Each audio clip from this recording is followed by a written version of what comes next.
Now, before I was so graciously helped, you're going to start the pork butt with the fat side down on the table. Okay, fat side down on the table. There is a blade bone in here that needs to be in a certain position in order for us to all stay on the same page. I need you to take your fingertips, put your elbows in, put your fingertips together. This will give you the V that's going to be over top of this V-shaped bone. You need to have bone on both hands. Okay, if you don't feel bone on both hands, you do not have it in the right position. All right? That's the first thing you need to do. Now, what you're going to do is you're going to lift up, you're going to find the separation, and you're going to actually separate this entire pork blade section from the cottage section. It's going to be your first step. Okay? Now, there's a natural seam right here. Unfortunately, I can't show you that part. I'm sorry. I have to show you this. You got an extra pork butt laying around? No, sir. You need one. I would love to have an extra one. Right here. You have an extra one? Yeah. Well, never mind. Are you, whoever, was that yours you just gave me? Yeah. Or you keep the extra one then. I'll take this one.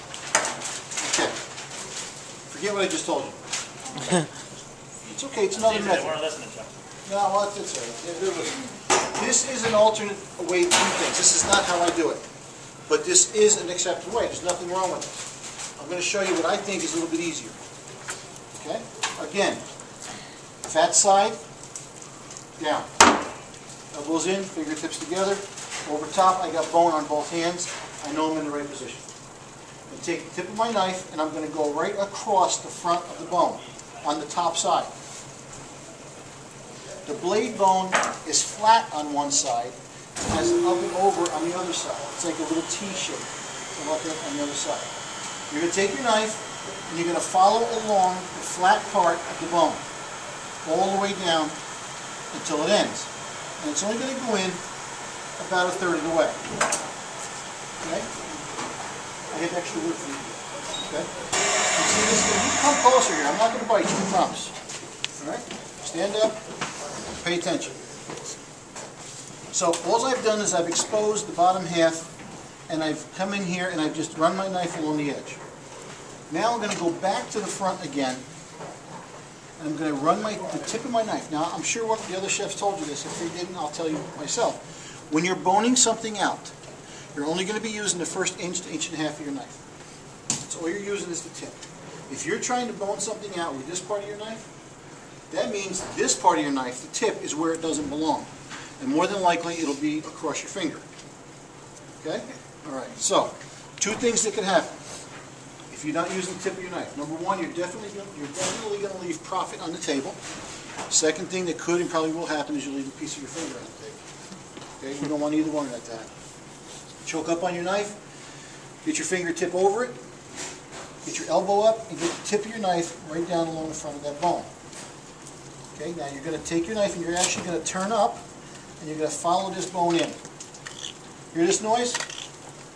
Anybody know what that's called? Sounds great. What is it? Sound of money. Yeah, who told you that? My friend right here. Okay, the sound of money. There it is. That's when you know that you're getting all the meat off of that bone. Once you've cleaned that off, okay? Now look, this has not moved yet. This is still in the same position. Okay? Reach your hand up in here. Grab a hold of that piece of meat that you just removed, that you just released. That little broken bone there. Okay? Grab a hold of it. Turn it over. Spin it around. Pull it back. Now you have this bird's mouth looking at you. This is that nice clean bone that you just scraped out. Okay? Everybody see this? Okay? I call that the bird's mouth because I pick it up. To me, that looks like a bird waiting to be fed.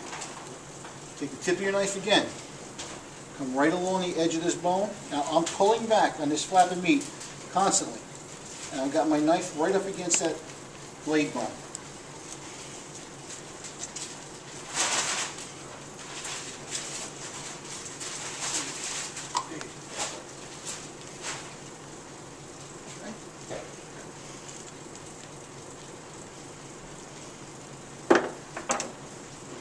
See the shape of the bone? Okay. Let's just recap this a little bit.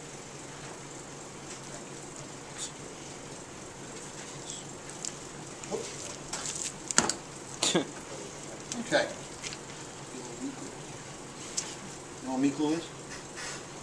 Vegetable something?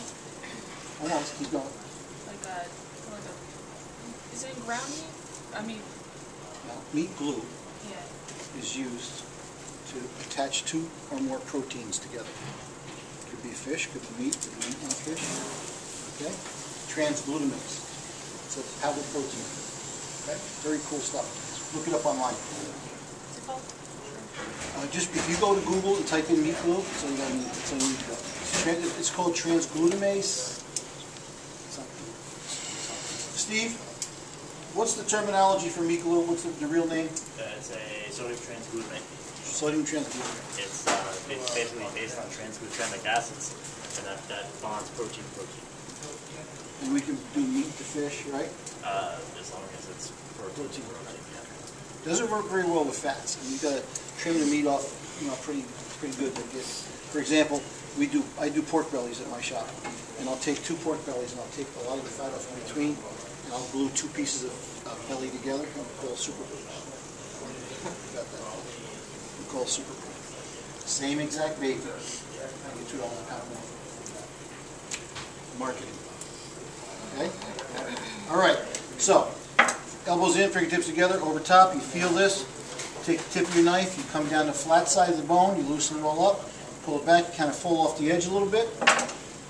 And then you come back to the front. You get inside, underneath that bone. Cut it and scrape it out. Sound the money. Turn it over. Spin it around. Pull it back. Take the tip of your knife and work yourself around that blade bone until you remove the blade bone. Okay? Let's all get that far first. That's the first step. Okay? Got it?